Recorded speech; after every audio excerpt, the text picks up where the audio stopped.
Let me give you another example. This one's based on my own experience. When I started my career as a business school professor many, many moons ago, I think it's pretty fair to say that I was dismal as a teacher. Really not very good at all, by all measures.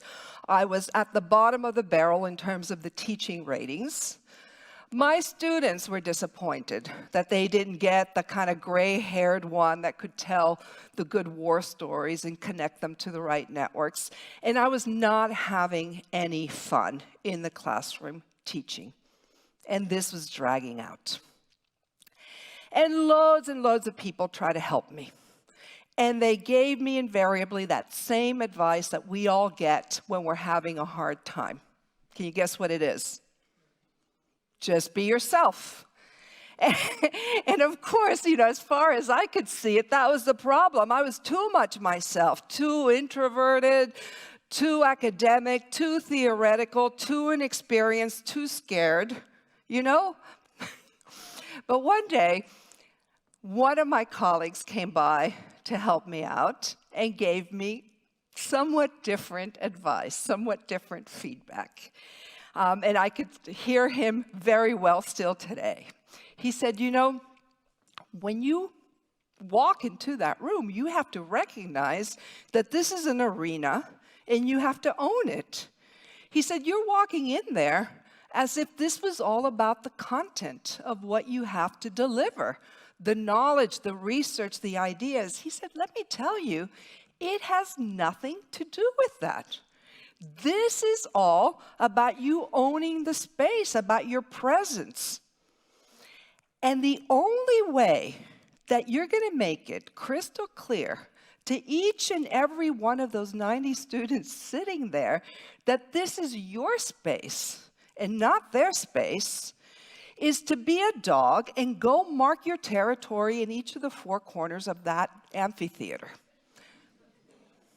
You go up there, Herminia, go all the way to that back row. That's where the troublemakers sit. They think they're safe.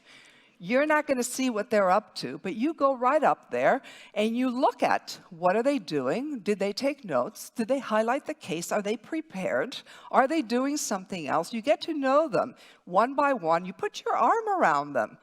Whisper in their ears, get in their face, touch them, develop a relationship. Even if they're sitting in the middle row, the middle person, you squirm in there and you have a conversation. And by the way, if you get a little hungry in all of this and they have some food, just take a bite, have it. It's your room, it's not theirs. Now, how much do you think I want to take this advice? I much preferred sticking to my highly ineffective method of staying up all night over preparing. But at some point, I got desperate enough to do it. You think it worked out? Not right away. Not right away. Some of them really didn't like me being in their face. But I got their attention. I started to get to know them a little bit better. I learned more about what they were interested in. I learned more about what they were looking for from the class. And ultimately, this little experiment of mine eventually ended up changing two important things: how I saw my job and how I saw myself.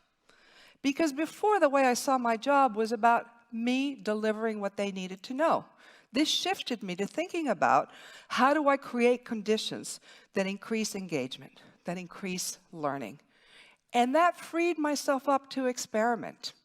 And I started to learn. In terms of how I saw myself, I was an introverted, serious academic.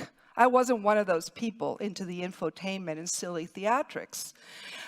But as I started to see the power of teaching in this new and different way, I started to see the value of it. And I came to see that I could be good at it and that it could help me accomplish what I wanted to accomplish. I had acted my way into a new way of thinking about myself and thinking about my job.